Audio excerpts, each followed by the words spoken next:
Tonight we're going to have pork chops, and it's going to be pork chops with apples because after all it is fall. Fall's coming and this is apple season.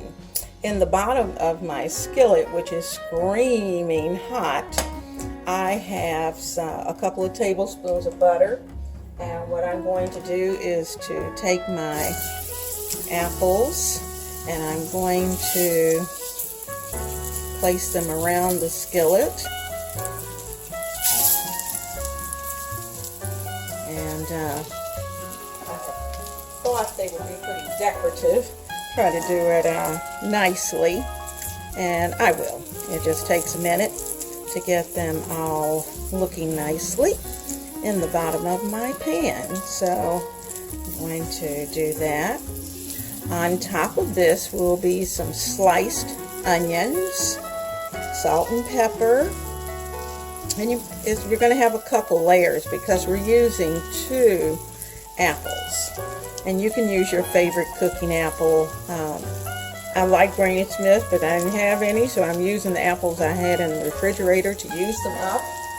And hoping they will come out well. They taste good under normal circumstances, so hopefully they'll be perfect with this dish. I think they will, without a problem.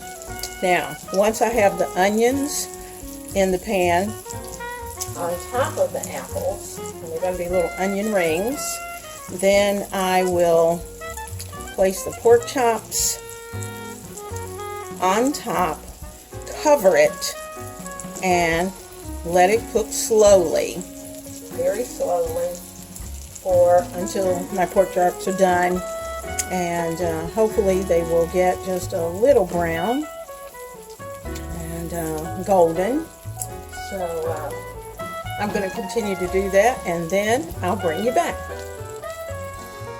Okay, I'm adding the onions into the pan.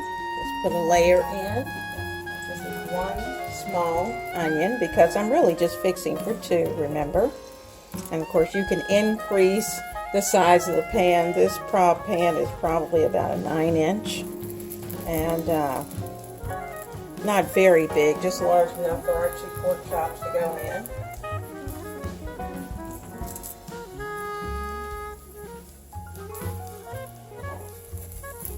Put all of those in there.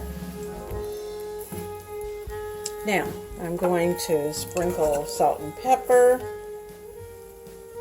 Salt. And I'm going to sprinkle some pepper. Not too much, but just enough for the flavor. Okay, got salt and pepper. And we're good to go. I don't want to put any sugar.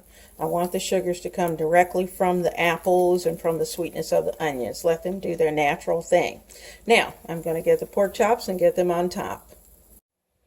Alrighty, the pork chops are in the pan, and as you can see, they were a little larger than I thought they would be, but I squeezed them in there, and as they cook, they'll shrink a little bit and just nestle right down in there.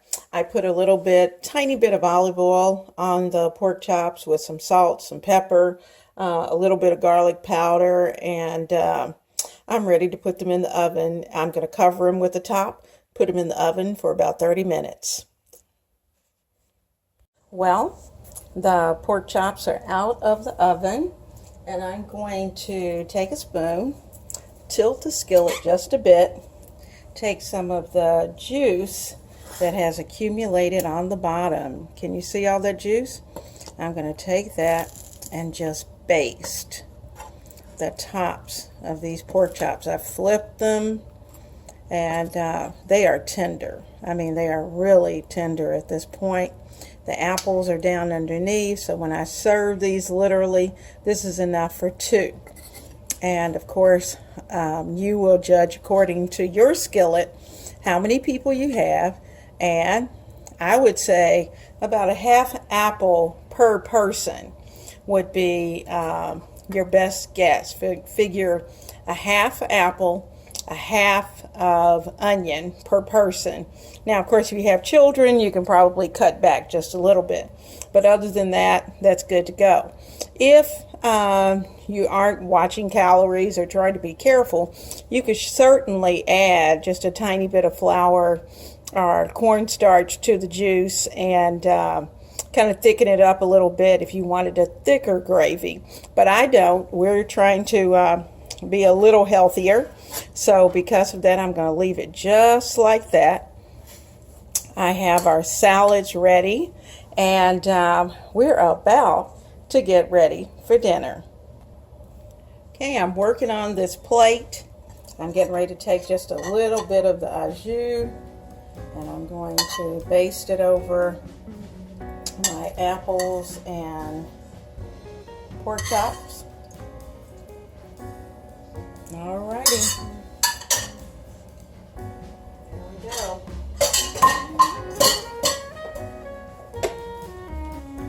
I have our salad ready to go, and dinner is served.